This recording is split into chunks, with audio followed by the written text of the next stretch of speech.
We dropped the new podcast yesterday, Afterwards Podcast. In the Afterwards Podcast, we talked to a Johnjay and Rich listener whose husband was murdered by a serial killer who got caught by the original Mindhunter, right? It was amazing. Yeah, right? It was like one of the most fascinating conversations I feel like I was ever a part of. Like I was glued, and this woman is incredible. Yeah.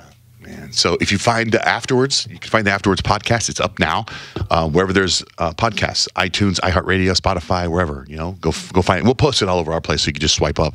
I know I put on my stories. You can just swipe up and listen to it. So it's really amazing. I wanted my friends to listen to the podcast, but I wanted them to know a little bit more about Mindhunter before they listen to the podcast, because to know that oh God, then I'm talking to my sister yesterday.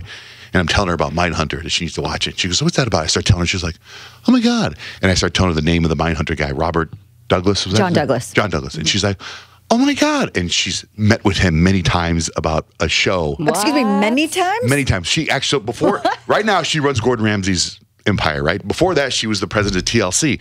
Before TLC, she was running a company called Fly on the Wall. And with Fly on the Wall, which does a bunch of shows, in fact, Fly on the Wall is doing, I didn't know this until yesterday, her best friend does Fly on the Wall. Fly on the Wall is doing a YouTube Taylor Swift launch thing.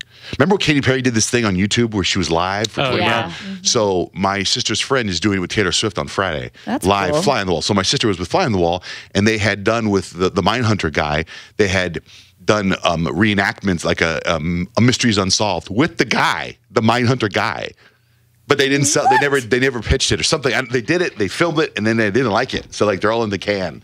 Like I wonder if they should re-release those now or something. Yeah. Like how obsessed we've all become, or I guess just you and me, Johnjay. I don't know. Suzette. Grant.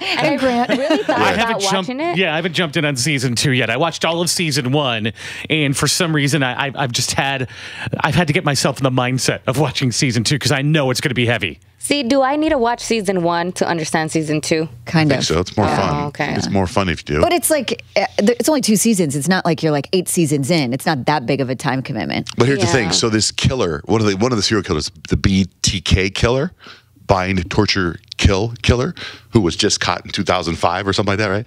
I can't get him out of my head. And he's kind of a theme in the first 2 seasons. And so like this morning I get in the cold plunge. And I can't help it, but I get in the cold plunge, and I have a cold plunge in my backyard where it's 38, 40 degrees of water, and I get in it, and I like to submerge myself underwater and shock my body, right?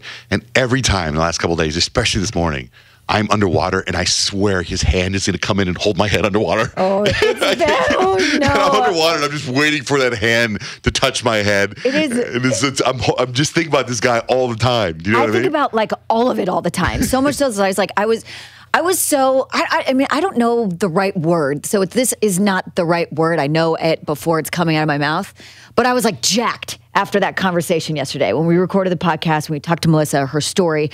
Not like jacked and like excited, but like I was just like, I don't know the right word, but I was like filled with this weird energy, and I had to tell everyone about it. Adrenaline. Yes. Yeah.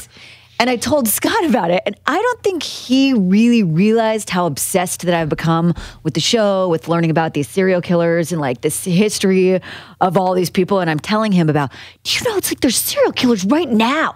Like I got down this little wormhole of learning about the current serial killers. And there's one that like strangled like 8 to 10 women. And like he was just caught in March of this year. Like March, just like a couple of months ago, right?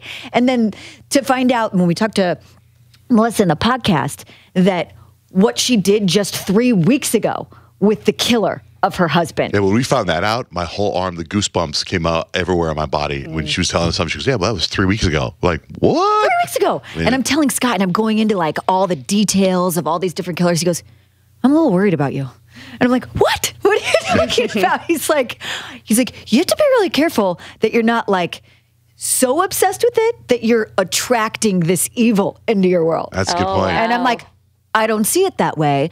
I see it as knowing what the dangers out there are. It's an extra set of like, I don't know, vigilance or something. Well, my sister said, extra aware. The star of Mindhunter, the John Douglas guy, what they started doing now, just like you recruit like star basketball players and star athletes, they look for kids, young athlete or young kids that have similar symptoms to serial killers and recruit them for the FBI. and hire them in the Wow. FBI to help find other serial killers. Like there's a whole program like that. That's crazy. I know, That's right? crazy.